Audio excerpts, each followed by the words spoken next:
Hello and welcome to my semester project. My name is Meg Swords and I am a music education student here at the lovely Zoom University.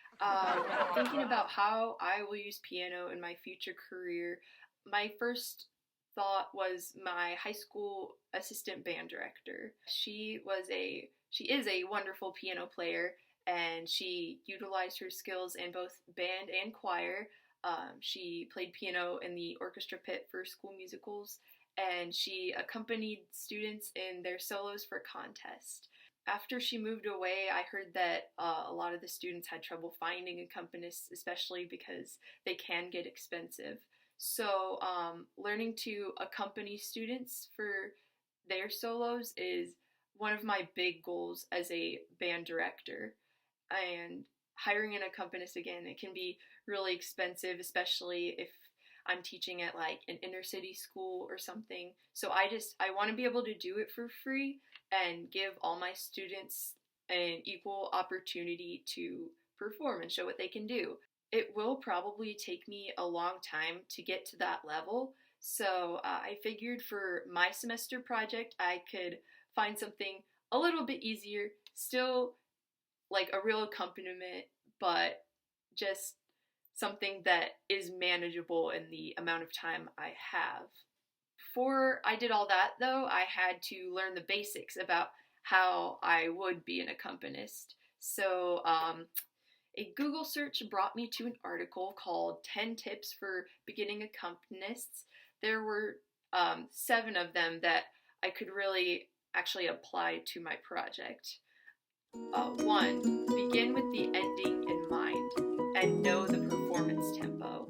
Yeah, slow practice is important, but knowing how fast your student wants to go, or kind of the end goal of that is really what you want to be looking at. 2. Practice page turns and which notes to leave out.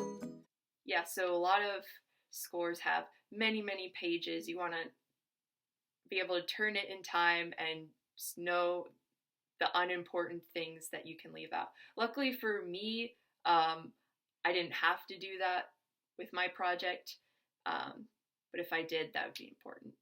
3. Know how the student will cue you in or how you will cue the student.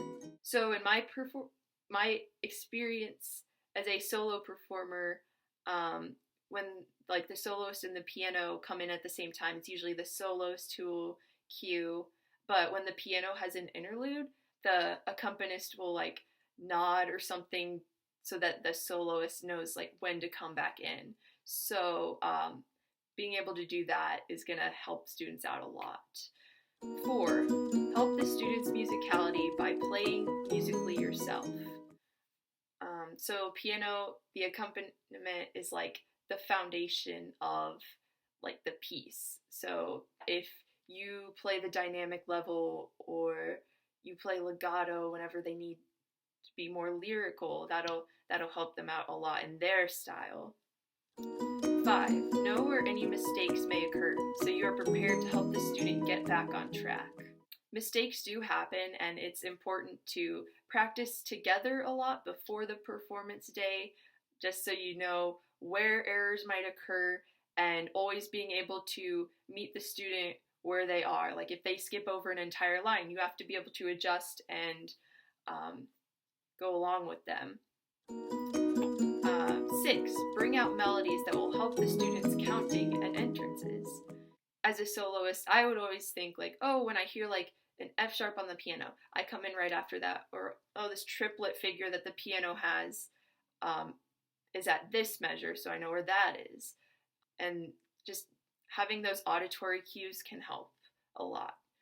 7. If there are notes that can't be reached, tricky leaps or anything like that, write down the chord names and find an easier way to play the chord. Don't worry about every single note. So I did this a couple times in my piece because there were 4 notes in a chord and it was kind of hard to reach. So I just kind of left out the unessential notes and just played the chord as best I could. In order to give a solid performance that I could turn in on time, I couldn't do the accompaniment for a piece that I was working on in my applied lessons. That would just be too difficult, wouldn't be able to do it well in time. So I turned to MuseScore and I found an easy, medium-ish piece for clarinet with an easy-ish accompaniment. So the piece that I will be performing today is called Nocturne in E major by the user clarinetist Siwon Kim. It actually is quite good in my opinion.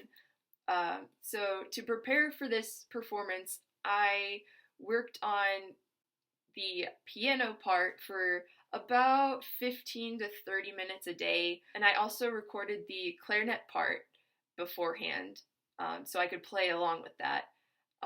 I did not practice this part very much at all, so you can tell that there are some errors in the clarinet part. For example, I sped up really bad on the eighth notes near the end, but this is actually like really good practice for me to be able to again find the student where they are and play through any mistakes they might make. Without further ado, here is Nocturne in E major.